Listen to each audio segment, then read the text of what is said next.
Good morning students, मैं नीतू चौधरी स्वागत करती हूँ आपका अपने परिवार स्वाध्याय श्री में। तो कैसे हैं आप सभी? आई होप अच्छे होंगे, स्वस्थ होंगे, घर पर रहकर पढ़ाई कर रहे होंगे। तो आज की क्लास की शुरुआत करते हैं कि हौसलों के तरकस में कोशिश का वो तीर जिंदा रखना, हार जाओ जिंदगी में मगर जीतने की उम्मीद जिंदा रखना। बिल्कुल सही बात है, उम्मीद पर ही दुनिया कायम है। अगर आपकी सोच पॉजिटिव है, अगर आपका जो आप लक्ष्य को प्राप्त करना चाहते हैं उसका तरीका आपका सही है और आप दिल से प्रयास कर रहे हो तो एक ना एक दिन सफलता आपको जरूर मिलेगी। तो इसी के साथ आज की क्लास की शुरुआत करते हैं, जिसमें हमारा चला हुआ है टिश्यू यानी ऊतक। एक बार हल्का सा रिवीजन कर लेते हैं। हमारे 3 टिश्यू कंप्लीट हो चुके थे। आज हमारा लास्ट टिश्यू है नर्वस टिश्यू यानी तंत्रिका तंत्र। ठीक है, तो एक बार हल्का सा रिवीजन कर लेते हैं। तो सबसे पहले हमने क्या पढ़ा था? टिश्यू पढ़ा था, यानी टिश्यू की डेफिनेशन पढ़ी थी। क्या होते हैं टिश्यू? कोशिकाओं के समूह से बनते हैं टिश्यू। जो बहुत सारी कोशिकाएं मिलकर क्या करती है? टिश्यू का निर्माण करती है, यानी समान रचना एवं समान कार्यों वाली कोशिकाओं के समूह को क्या कहते हैं? टिश्यू कहते हैं, यानी ऊतक कहते हैं। ऊतक क्या करते हैं? हमारे शरीर के अंगों का निर्माण करते हैं। कौन कौन से अंगों का निर्माण करते हैं? जैसे अमाशय, गर्भाशय, यकृत, ब्रेन, इन सारे अंगों का निर्माण कौन करते हैं? टिश्यू करते हैं, यानी ऊतक करते हैं। इसके बाद हमने पढ़ा था ऊतक के कितने प्रकार होते हैं? 4 प्रकार होते हैं। एक बार हल्का सा रिवीजन कर लेते हैं। सबसे पहला होता है उपकला ऊतक। उपकला ऊतक। दूसरा होता है, इसे बोलते हैं इपिथेलियल टिश्यू। दूसरा होता है संयोजी ऊतक, इसे बोलते हैं कनेक्टिव टिश्यू। तीसरा होता है पेशीय ऊतक, इसे बोलते हैं मस्कुलर टिश्यू।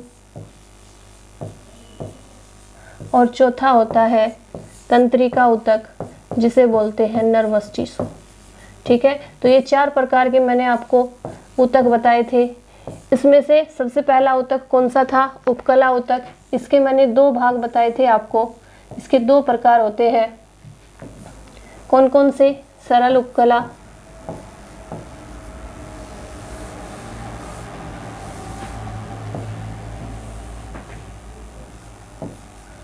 सरल उपकला और मिश्रित उपकला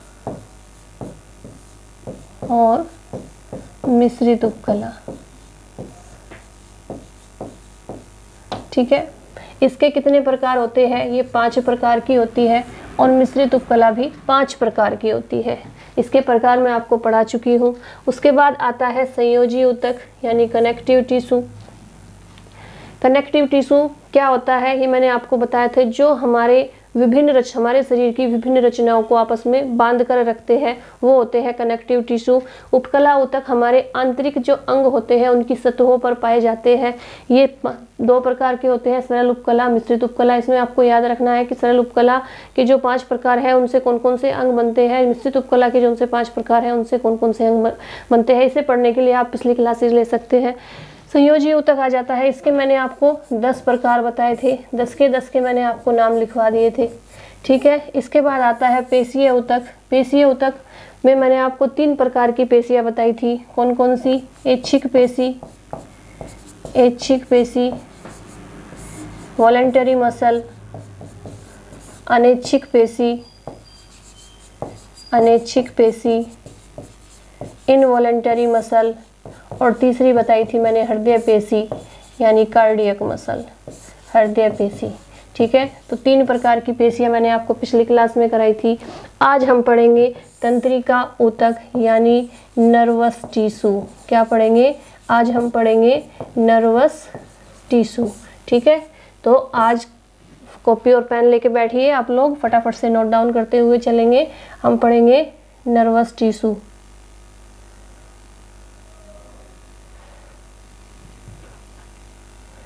ठीक है,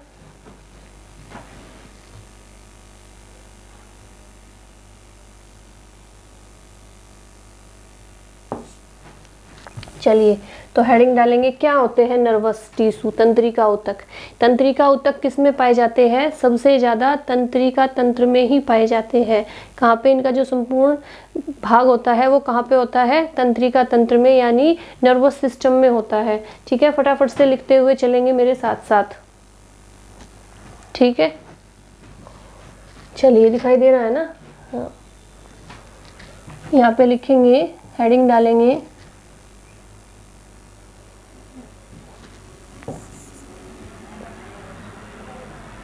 चलिए पेन चेंज कर लेते हैं, ब्लैक ले लेते हैं। यहाँ पे लिखेंगे तंत्रिका तंत्र, तंत्रिका तंत्र सॉरी तंत्रिका ऊतक, ऊतक यानी नर्वस टिश्यू, नर्वस टिश्यू। तो सबसे पहले लिखेंगे कि फर्स्ट पॉइंट लिखेंगे कि ये कहाँ पे होते हैं। तो सबसे पहले लिखेंगे कि जो तंत्रिका ऊतक होते हैं ये संपूर्ण तंत्रिका तंत्र में पाए जाते हैं। ये संपूर्ण तंत्रिका तंत्र यानी नर्वस सिस्टम, तंत्रिका दिखाई दे रहा है ना, हाँ, तंत्रिका तंत्र में पाए जाते हैं, पाए जाते हैं। ठीक है, पेन चेंज करके देखती हूँ, ये भी यही है।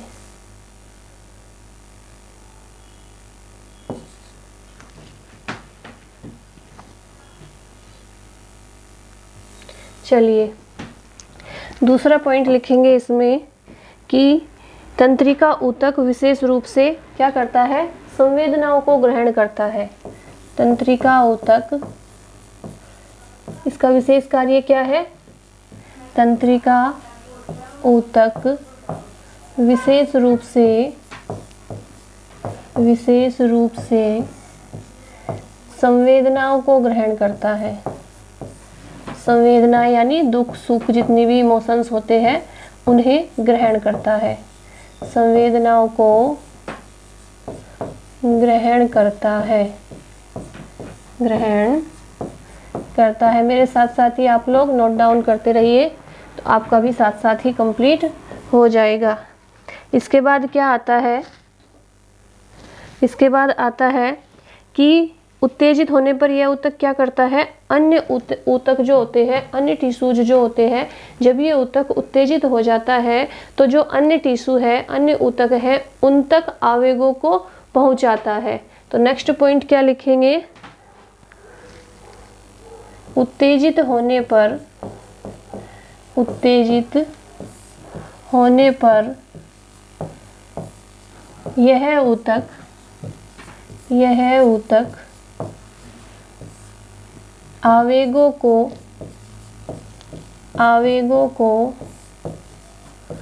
अन्य ऊतकों तक शीघ्रता से पहुंचाता है, यानी बहुत जल्दी पहुंचाता है, शीघ्रता से पहुंचाता है, पहुंचाता है। ठीक है, इसके बाद लिखेंगे नेक्स्ट पॉइंट कि इन जो ये ऊतक होते हैं क्या करते हैं, तंत्रिका कोशिकाओं तथा उनके किससे मिलकर बने होते हैं, फाइब्रस यानी प्रवर्धित तंतुओं से मिलकर बने होते हैं। ये जो ऊतक होते हैं ये किससे बने होते हैं, नोट डाउन करेंगे। ये ऊतक तंत्रिका कोशिकाओं तथा उनके, ये ऊतक तंत्रिका कोशिकाओं तथा उनके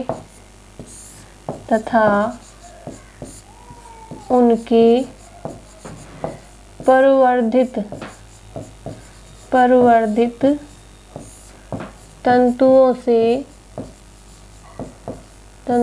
से मिलकर बने होते हैं, मिलकर बने होते हैं। फटाफट से नोट डाउन करेंगे इसे, मैं साइड हो जाती हूँ, तुरंत नोट डाउन कीजिए। नेक्स्ट पेज ले लेते हैं फिर।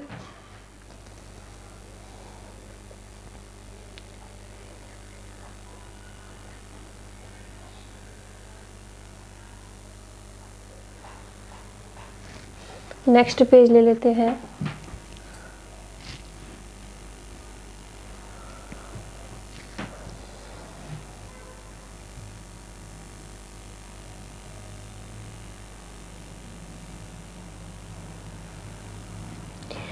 नेक्स्ट पॉइंट क्या लिखेंगे, एक तंत्रिका जो होती है, एक तंत्रिका कोशिका जो होती है, नर्व सेल जो होती है, वो अपने सभी तंतुओं को मिलाकर, जब उसके सारे तंतु उसके साथ आ जाते हैं, फाइब्रस उसके साथ आ जाते हैं, तो वो क्या करती है, वो किसका निर्माण करती है, न्यूरॉन का निर्माण करती है। तो लिखेंगे यानी न्यूरॉन कहलाती है। एक कोशिका, एक तंत्रिका कोशिका, एक तंत्रिका कोशिका अपने सभी प्रवर्धित तंतुओं सहित, अपने प्रवर्धित तंतुओं सहित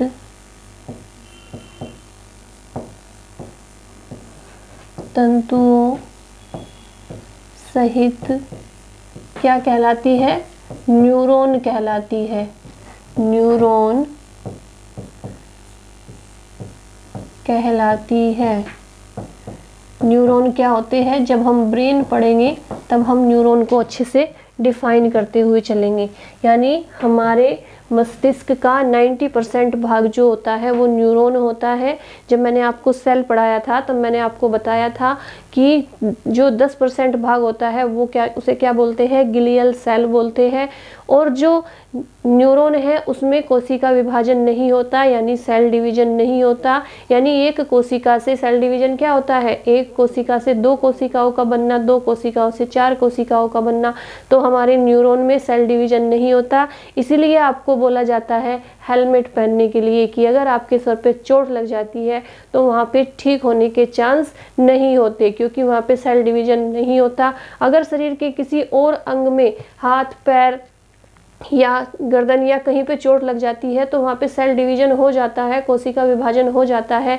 चोट लगने के कारण जब वहाँ की कोशिकाएं मर जाती है तो नई कोशिकाओं का जन्म होता है, नई कोशिकाएं पैदा होती है और वहाँ से जो चोट होती है वो ठीक होनी शुरू हो जाती है। लेकिन हमारे न्यूरॉन में सेल डिवीजन नहीं होता और इसीलिए आपको हेलमेट पहनने के लिए बोला जाता है। इसीलिए अगर सर में चोट लग जाती है तो 99% व्यक्ति की वहीं पे मौत हो जाती है, क्योंकि वहाँ पे सारी कोशिकाएं मर चुकी होती है और कोशिकाओं जो होती है, जो सेल डिवीजन होता है वो वहाँ पे नहीं हो पाता, यानी नई कोशिकाएं वहाँ पे नहीं बन पाती। और लेकिन मैंने बताया कि 10% वाला भाग क्या होता है, गिलियल सेल होता है, वहाँ पे न कोशिका विभाजन होता है। कोशिका विभाजन कहाँ पे होता है, जहाँ पर सेंट्रोसोम होते हैं। सेंट्रोसोम मैंने बताया था ना, और सेंट्रोसोम कहाँ पे पाया जाता है, इस 10% वाले भाग में सेंट्रोसोम पाया जाता है। लेकिन जो कोशिका विभाजन होता है वो अनकंट्रोल होता है, अनियंत्रित होता है। ठीक है, अनकंट्रोल होता है, इसलिए उससे मतलब इतना खतरनाक हो जाता है कोशिका विभाजन, इतनी कोशिकाएं बन जाती है कि हमारे ब्रेन में कैंसर होने के चांस बढ़ जाते हैं। ठीक है, तो कभी भी बिना हेलमेट के बाहर नहीं निकलना चाहिए। अगर सर में चोट लग जाती है, अगर 10% वाले भाग में भी कोशिका विभाजन होता है तो हमेशा चांस रहते हैं कैंसर होने के। यानी जो कोशिका विभाजन है, जो सेल डिवीजन है वो अनियंत्रित हो जाता है, बहुत ज़्यादा हो जाता है, अनकंट्रोल हो जाता है। ठीक है, और 90% वाला जो भाग है उसमें सेल डिवीजन नहीं होता, वो होते हैं न्यूरॉन। ठीक है, जो हमारे ब्रेन का 90% भाग होता है। ठीक है, इसी में लिखेंगे न्यूरॉन कहलाती है। नेक्स्ट पॉइंट लिखेंगे इसी में कि इन तंत्रिका कोशिकाओं को सहारा देने के लिए क्या होते हैं, तंत्रिका बंध नामक क्या होते हैं, संयोजी ऊतक होते हैं। जो ये तंत्रिका कोशिकाएं होती है, जो नर्व सेल होती है, उन्हें सहारा देने के लिए क्या होते हैं, संयोजी ऊतक होते हैं, जिन्हें क्या बोलते हैं, जिन्हें बोलते हैं तंत्रिका बंध। तो लिखेंगे इन तंत्रिका कोशिकाओं को सहारा देने के लिए इन तंत्रिका कोशिकाओं को सहारा देने के लिए कोशिकाओं को सहारा देने के लिए तंत्रिका बंध नामक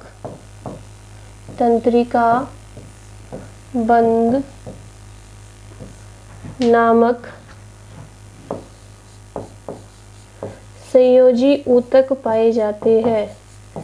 संयोजी ऊतक पाए जाते हैं।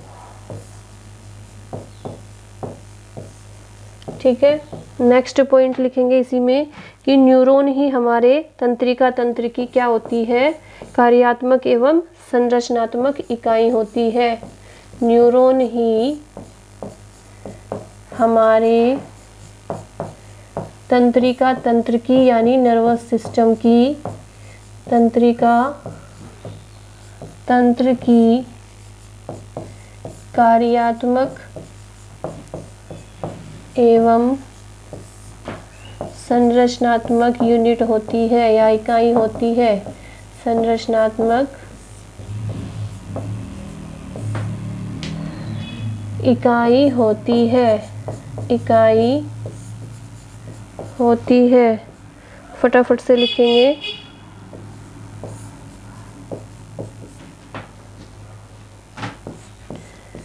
इसके बाद जो प्रत्येक जो कोशिका होती है, तंत्रिका कोशिका होती है, उसे नेक्स्ट पेज पे लिखेंगे। उसके दो भाग होते हैं। जो तंत्रिका यानी नर्व सेल होती है उसके दो भाग होते हैं। कौन कौन से होते हैं? एक कोशिका काय जिसे सेल बॉडी बोलते हैं और दूसरा होता है प्रवर्ध। नेक्स्ट पेज ले लेते हैं।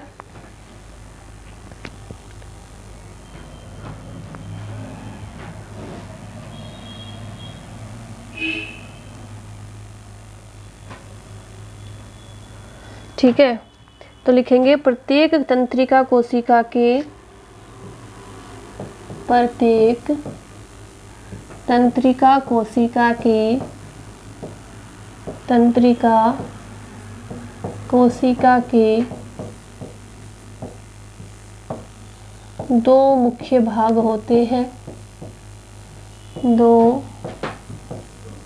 मुख्य भाग होते हैं। कौन कौन से होते हैं? एक होता है कोशिका काय, कोशिका काय से बोलते हैं सेल बॉडी, और दूसरा होता है प्रवर्ध यानी प्रोसेसिज, प्रोसेसिज। ठीक है, तो अब ये जो कोशिका काय है और प्रवर्ध है, ये क्या होते हैं, इनके बारे में भी थोड़ा थोड़ा सा लिख लेते हैं। क्या होते हैं कोशिका काय? तंत्रिका कोशिका में एक बड़ा और अनियमित आकार का कोशिका काय होता है। यानी जो सेल नर्व सेल होती है, जो तंत्रिका कोशिकाएं होती है, उसमें एक बड़े आकार का क्या होता है, कोशिका काय होता है, सेल बॉडी होता है। तो इसमें लिखेंगे तंत्रिका कोशिका में, तंत्रिका कोशिका में एक बड़ा और क्या, अनियमित आकार का, बड़ा और अनियमित आकार का,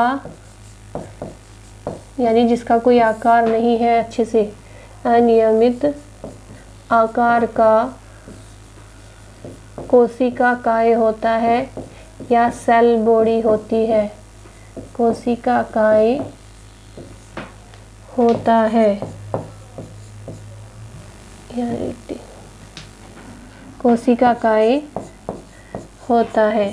ठीक है, और क्या होता है इसमें, जिसके मध्य में एक बड़ा न्यूक्लियस यानी केंद्रक होता है, जिसके मध्य में यानी सेंटर में एक बड़ा न्यूक्लियस यानी केंद्रक होता है, एक बड़ा केंद्रक होता है। मेरे साथ साथ इसे कंप्लीट करते हुए चलेंगे आप लोग। ठीक है, जो कोशिका काय होता है वो क्या होता है, तंत्रिका कोशिका में एक अनियमित आकार का सेल बॉडी होती है, कोशिका काय होता है।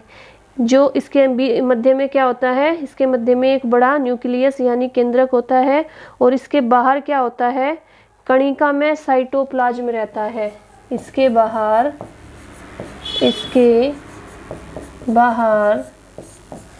कणिका में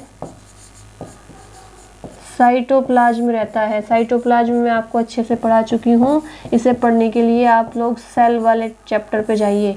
साइटोप्लाज्म होता है, अंदर क्या होता है, मध्य में क्या होता है, मध्य में होता है केंद्रक, और बाहर क्या होता है, साइटोप्लाज्म होता है। ठीक है। कोशिका काय में क्या होते हैं, कई छोटे छोटे प्रवर्ध होते हैं। प्रवर्ध यानी प्रोसेस। नेक्स्ट पॉइंट लिखेंगे, कोशिका काय में कई छोटे छोटे प्रवर्ध होते हैं जिन्हें क्या बोलते हैं, पार्श्वतंतु और अक्षतंतु कहते हैं। कोशिका काय में कई छोटे छोटे तंतु होते हैं जिन्हें क्या बोलते हैं, पार्श्वतंतु और अक्षतंतु।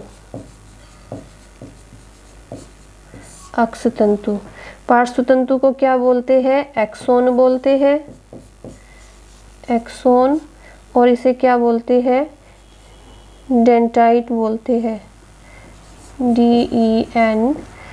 DENTITE।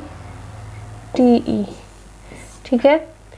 इसमें क्या होते हैं, कोशिका काय में छोटे छोटे तंतु होते हैं, उन्हें क्या बोलते हैं, उन्हें बोलते हैं पार्श्वतंतु एवं अक्षतंतु। पार्श्वतंतु यानी एक्सोन, अक्षतंतु यानी डेंटाइट। नेक्स्ट पेज लेंगे। अब देख लेते हैं थोड़ा प्रवर्ध क्या होता है।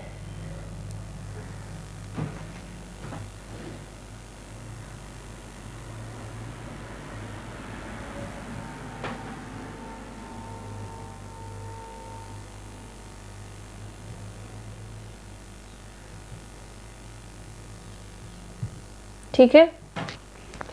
तो अब लिखेंगे दूसरा,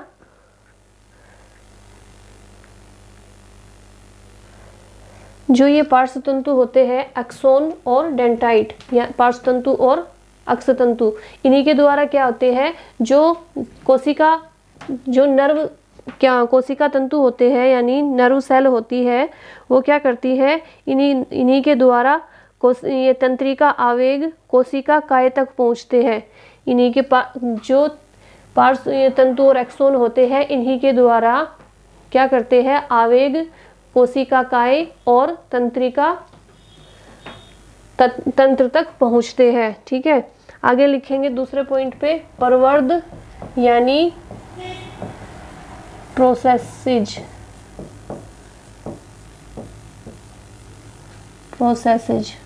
ठीक है। ये क्या होता है कि इसमें दो प्रकार के जो अक्षतंतु और जो डेंटोन पाए जाते हैं उन्हें लिख लेते हैं। इसमें अक्षतंतु और पार्श्वतंतु पाए जाते हैं। अक्षतंतु और पार्श्वतंतु यानी एक्सोन और डेंटाइट। ठीक है। अब इन्हें देख लेते हैं। अक्षतंतु, इसमें भी अक्षतंतु और पार्श्वतंतु होते हैं। अब अक्षतंतु क्या होते हैं यानी एक्सोन क्या होते हैं। अक्षतंतु में चारों ओर एक पतली झिल्ली होती है और ये क्या करते हैं, कोशिका काय के फैलाव को बंद करने का कार्य करते हैं। इसमें चारों ओर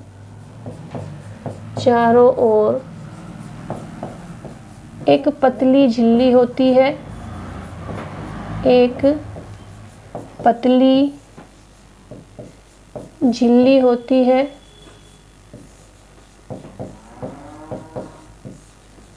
और ये क्या करते हैं, इनका कार्य क्या होता है, ये कोशिका काय के फैलाव को बंद करने का कार्य करते हैं। ये कोशिका काय के फैलाव को बंद करने का कार्य करते हैं। बंद करने का कार्य करते हैं। ठीक है। इसमें तो एक्सोन क्या करते हैं, कोशिका काय के फैलाव को बंद करने का कार्य करते हैं। और कोशिका काय में क्या करते हैं, कोशिका काय में ये पार्श्वतंतु और अक्षतंतु दोनों मिलकर क्या करते हैं, तंत्रिका आवेग तंत्रिका आवेग कोशिका काय तक पहुंचाते हैं और उसे बाहर निकालने का कार्य करते हैं। ठीक है, अब इसमें दूसरा क्या है, पार्श्वतंतु यानी डेंटाइट।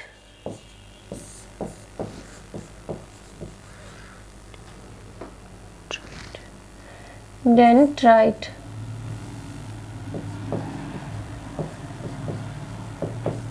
ठीक है, ये क्या होते हैं, इनका कार्य क्या होता है, ये कैसे प्रवर्ध होते हैं, ये सांवेदिक और अभिवाही प्रवर्ध होते हैं। कैसे होते हैं, ये सांवेदिक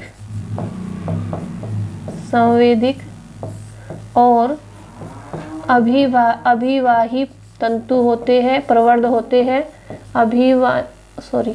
अभिवाही प्रवर्ध होते हैं।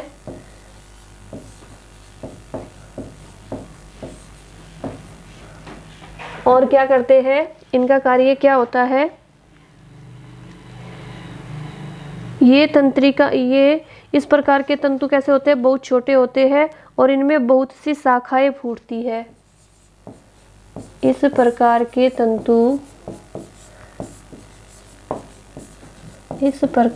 तंतु बहुत छोटे होते हैं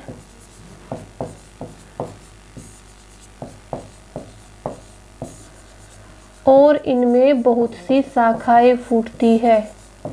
और इनमें बहुत सी शाखाएं फूटती है।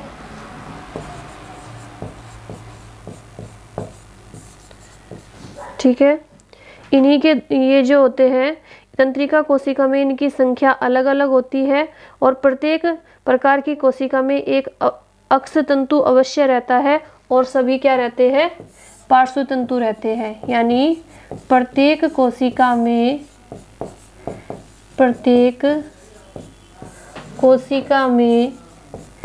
एक अक्षतंतु यानी एक्सोन, एक अक्षतंतु अवश्य रहता है और बाकी सब क्या होते हैं, और बाकी पार्श्वतंतु होते हैं यानी डेंट्राइट होते हैं, पार्श्वतंतु होते हैं। तो इसमें क्या है, प्रवर्ध और अक्षतंतु क्या होते हैं, प्रवर्ध यानी प्रोसेसेज, इसमें अक्षतंतु और पार्श्वतंतु दोनों पाए जाते हैं। इनमें इनका कार्य क्या होता है, अक्षतंतु जो होते हैं वो कैसे होते हैं, उनके चारों ओर एक पतली झिल्ली होती है और ये क्या करते हैं, कोशिका काय के फैलाव को बंद करने का कार्य करते हैं। पार्श्वतंतु क्या करते हैं, ये सांवेदिक और अभिवाही प्रवर्ध होते हैं, संवेदनाएं होती है इनके अंदर और इस प्रकार के तंतु बहुत छोटे होते हैं और इनमें बहुत सी क्या होती है, शाखाएं फूटती है।